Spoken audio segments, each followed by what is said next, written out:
Do you guys remember Digimon World Dawn and Dusk?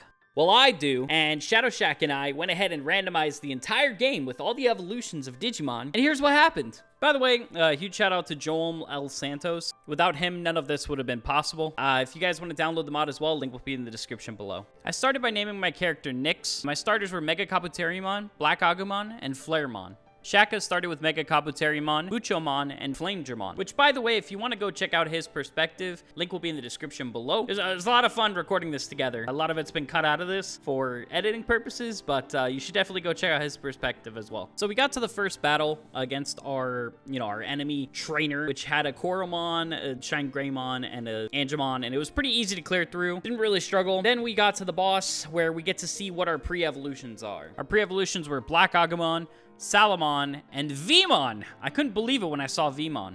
Now, with this team, it was pretty easy to clear through the first boss. It was definitely an interesting start, to say the least, but we don't know what these Digimon will digivolve into. So we'll have to continue and check out Digivolution paths now to see what we'll actually get. Now, this is the most amazing thing, and like what makes it so interesting about this randomization is we have Vmon evolving into Dramogamon and Aquilamon. And it's crazy because you don't know what the pre-evos are going to be, what the future evolutions are going to be. And the great thing about Digimon 2 is you could de-evolutionize and go into different paths, and those paths have been randomized as well, on top of the stats that are required and whether they'll even be able to make it to Ultimate or Mega. So it allows for this completely randomized and completely strategy-based way of playing that you really don't know what to expect until the Digimon is already maxed out and you already have your Mega unlocked. So I went along to the first mission, and I was really surprised to see this, but in the sewers, I found Impmon. And this is huge to know because a little foreshadowing here is Impmon becomes a vital part of my team.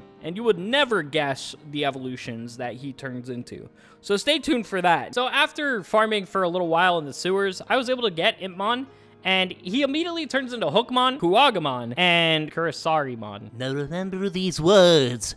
This is not the final evolution we are looking for. But he does become something really crazy. But first, we're going to turn him into Hookmon. But before I get ahead of myself here, we also took an exploration to the other map that's also available right from the start. And we found Dorumon. And he also becomes a vital part of our team. So with our team kind of set up, I went ahead and went back to the sewers. I found the tunnel key. I opened the gate and proceeded to the boss. Now, the first boss fight in the sewers was Raremon. Now, unfortunately, the randomizer doesn't change the enemy boss Digimon, so those are not randomized, but all of our Digimon are. Thanks to all the leveling and pre-farming I did, though, this fight was pretty easy to take down, and as you can see, we got a lot of machine experience. After I completed that, I went back to my base to go ahead and digiconvert the Dorumon, and now we're going to check out his evolution lines. Now, Dorumon starts out really promising with Saberdramon and Growlmon being an evolution. But we also could turn into Gwilmon, with Rapamon, Kabuterimon, and Icemon, which is pretty crazy for evolutionary lines. So I could already tell from the get-go that Dorumon's gonna be pretty crazy, just because of all the options that were available to me. And with that, I went ahead and returned to the boss to complete our first mission, which is like our main mission, which opens up the ability now for side quests. Side quests are selected here. You can only accept one quest at a time, so you have to go and complete each quest one by one. And then after completing like 4 of the quests, you're able to go ahead and continue the main quest missions. Now, for the sake of this video, because the side quests are so long, I'm going to skip a lot of those throughout this video and mainly just talk about the main quests and like the important stuff that happened throughout them. But if there's something that really important happened, like an evolution or something during the grinding of these side quests, I'll make sure to include that in it. But just know that this is like a key mechanic of Digimon World Dawn and Dusk is these side quests, and that affects like your gameplay so that you're able to get more experience. And sometimes they give you like extra machine or dragon or other types of experience that helps you to get those evolutions. With that being said, we returned all the items that we had to collect to Tanamon, which was part of the side quest, and then returned back to the DAT Center to complete the quest. And that was it for our first side quest. Now, we did have to do 3 other side quests before we were able to get back to the main quest, but let's go ahead and skip to that. So just for context, this is all the quests in a nutshell, and this is exactly why we're skipping this. You see, it's just a lot of talking and running to different locations, and then it takes forever! And thanks to movie magic, you guys watch this at 1,000 times speed! Sorry about that. Anyways, we accepted the next main quest, talk to the boss, which is boring, and we're off to the next location. I started exploring Limit Valley, and I got into my first couple battles. And after that, when I went back to go heal, I decided to take a look at my Black Agumon because I realized that he didn't have another evolution. So I went ahead and did the only thing that I really could do, which was de-evolutionize him in hopes to turn him into Penguinmon. And after a few more battles, I realized as well for Salamon that she also had to be de-evolutionized, but for a completely different reason. You see, for her, she had a minimum requirement for aptitude, which the only way to get more aptitude is by de-evolutionizing and re-evolutionizing that Digimon. Now, when looking at how hard Salamon was going to be, I already started looking into replacement Digimon that could potentially be a lot easier to evolve. And so I went through various different options between Tanemon, Dorumon, Shibomon, basically like all the really early on evolutions to see what variations they had and which one would be the best for my team. After all that research, I decided to go with Dorumon and Tanemon as they were going to be the easiest evolution to move forward with. Now, after some more grinding, I was able to evolve Dorumon into Snow Agumon, and this would allow me to see what other evolutions and options I had with this particular Digimon, which for this Digimon was Hyugamon, which was a horrible evolution. I then was able to evolve our once Black Agumon into Penguinmon, which continued the progress of our evolution lines. Now for Penguinmon, he actually gave us Tortamon and Sorcerymon, which is very weird because, you know, Sorcerymon. But these options were actually pretty viable for champion level Digimon, especially since the level requirements were so low, so I was pretty excited about this one. After a lot more grinding, I was able to get Hagurumon, and for Hagurumon's line, we wound up going with Sukidarumon. I also was able to get Impmon to evolve into Hookmon, and then I saw some really bad news. Hookmon does not have an evolution for an ultimate form, so we now have to de-evolutionize the Digimon and figure out a better path to go down, because that's it, there's nothing else. But regardless of the fact, I went ahead and challenged the next main quest story boss, and we were against Caesarmon. Now, Caesarmon was pretty easy to take down, but before I could even start my victory dance, before I knew it, there was another boss that I was unaware of and completely forgot about, since it's been years since I played this game. And that boss was Grimmon. Man, this thing's horrifying and used to be in my nightmares. And like a true nightmare fuel, he completely wiped out my party the first try. But I wasn't gonna stop there, so we tried a second time. This second time was pretty tough, and there was some pretty close calls, but we did wind up defeating it thanks to Hookmon, who is just a huge help for this boss fight, and to be honest, it's going to be really sad to see him go and de-evolutionize after, because he was such a vital part of my team. After some more grinding, I was able to evolve Taperdramon into Yamamon. I also evolved Penguinmon into Tortamon, and then I accepted the next main story quest as we had a bunch of champion Digimon now. I also was able to evolve Hagurumon into Sukidarumon. Now, after grinding for a while and leveling a bunch of Digimon, I finally felt confident enough to get rid of Hookmon and de-evolutionize him back to Impmon, and then after Impmon, I de-evolutionized him back to Tokomon so that I could then try to work towards Renamon. Now, when I tell you that Tokomon took a while to grind out, I really mean Tokomon took like forever to grind out. As you can see here, I farmed a lot to get it to level 16 so that I could then evolve it into Renamon.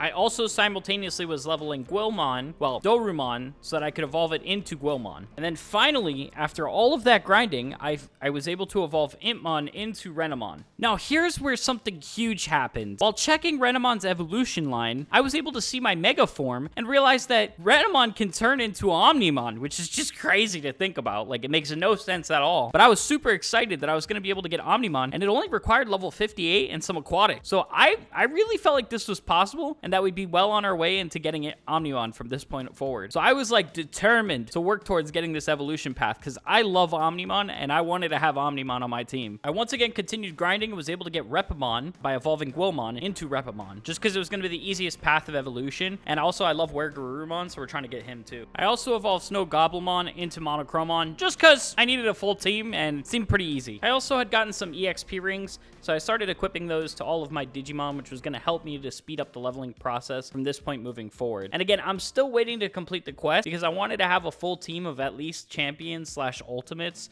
before actually engaging in this, and I still had Renamon at rookie, and I was trying to get her evolved. Now, with all that grinding out of the way, we're continuing the quest now, which is where we're gonna have to verse against the Dawn main character. And to be honest, with all the grinding that I did, even though some of my Digimon were at champion level and these are like ultimate level partially, I was able to defeat them no problem, just because of that aptitude and When you de-evolutionize and re-evolutionize Digimon, they actually get a lot stronger and more powerful, even if they're in a lower form. So my Renamon that was at rookie level was dealing damage of almost like a champion / ultimate level Digimon. Now after that battle, because of all the experience we got, I was able to evolve Renamon into Minotauramon, which puts us one step closer to Omnimon. And after a lot of grinding again, just to get more levels on Minotauramon and a few of my other Digimon, I went into the next main quest, and I was able to defeat Mercurymon with pretty much no problem, thanks to Minotauramon, because it's just OP at this point from being reset and evolutionized over and over again. Once that was done, I went ahead and returned the quest, and then we were off to more side quests, which there's only one side quest here that I really want to talk about, which is the castle. When you unlock this castle side quest, it's honestly probably the best side quest in the game because it allows you to be able to access the castle without having the key, and then you get the key after, and then you're able to go back to the castle.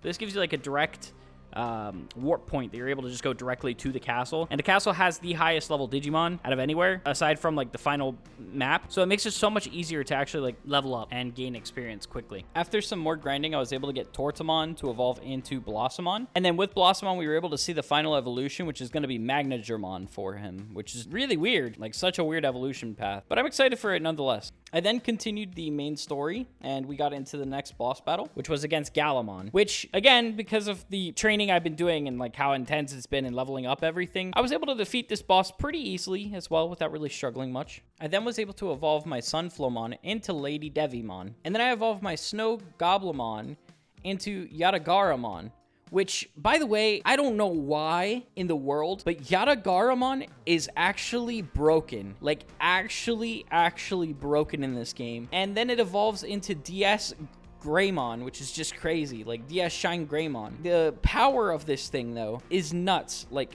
you can't, the skill it has, you can't move where it's gonna hit, but the damage that it deals because you can't move where it's gonna hit is insane. And since it's a 3-slot attack in the middle of the map, on boss fights it just nukes them because you cannot move the position of it. I don't know why they made this Digimon in particular so OP, but it was amazing having it on my team.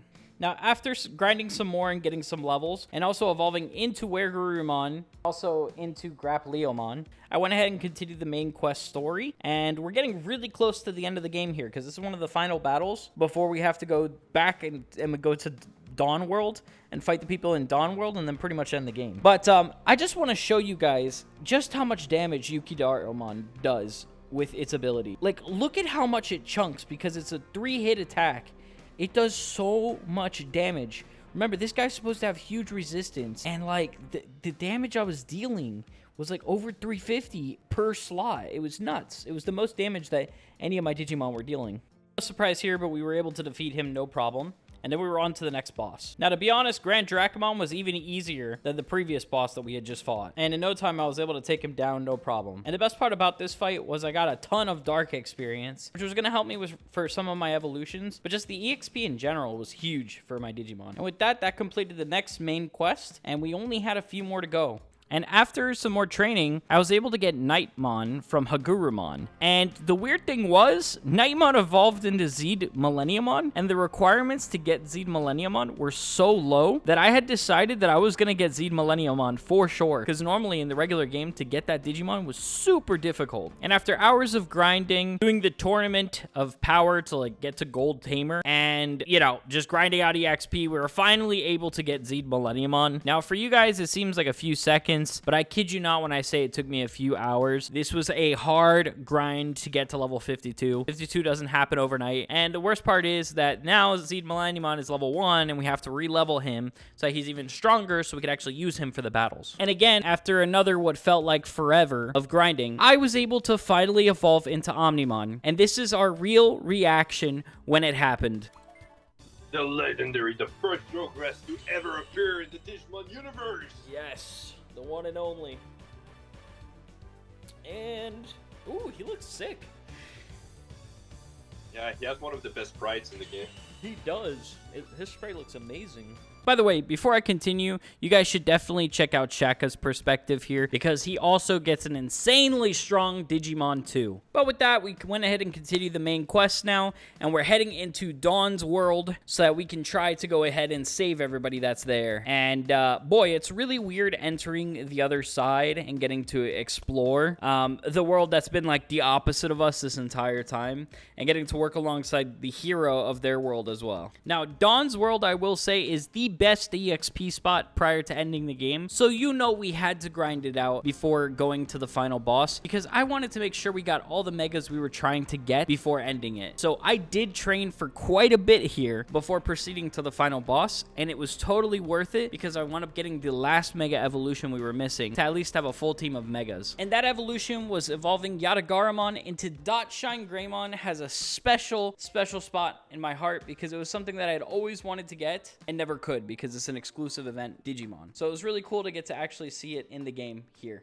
And now with my team completed, we took on the final bosses of the game, first starting with Ophanimon. And honestly, I ran through Ophanimon so easy that I couldn't even tell that this was a final boss. Now, it is because of all the grinding and training, but also due to the randomizer, because the randomizer gave us Digimon that normally would be extremely difficult to get at this point of the game. I will say I feel like Shaka and I got very lucky in that sense, where a lot of the Digimon we received were just so strong by the end of the game. It started out rough, we died a lot in the beginning, but towards the end, man, we just stomped all the bosses. Just to outline this though, look at that insane damage coming from Zed Millenniumon.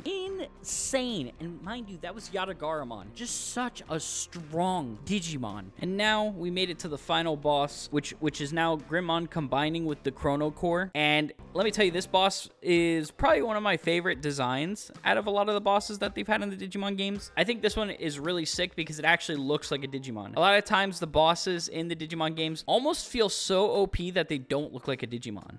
Now, for this boss fight, it was honestly super easy thanks to Zed Millenniumon. And, you know, I just thought back at these final moments to all the grind and the journey that we did together, like Shaka and I. And all of this was done through a Discord call. We were sharing screens a lot of the time, talking about what we're doing, explaining the whole story together.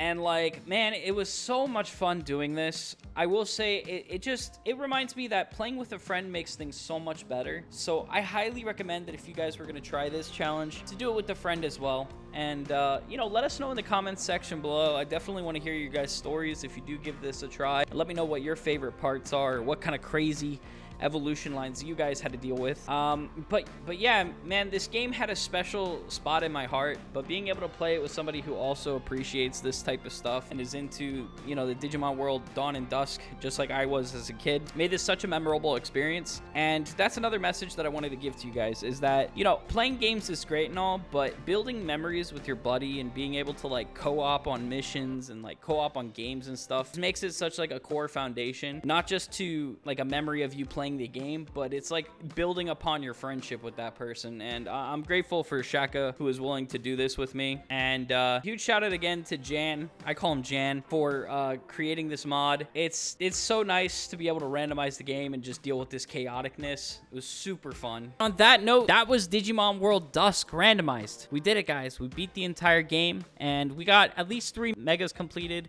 I think I almost had an entire team completed of megas. But man, it was just so much fun. Highly recommend you guys to try this. And if you want to see more content like this, make sure to like this video. You know, let me know in the comments section below maybe what was your favorite part about this game. Or like I said, if you do try this challenge, let me know what the craziest evolution path you guys got, because I'd love to see it. And I will see all my fellow hooligans next time. Nick's out.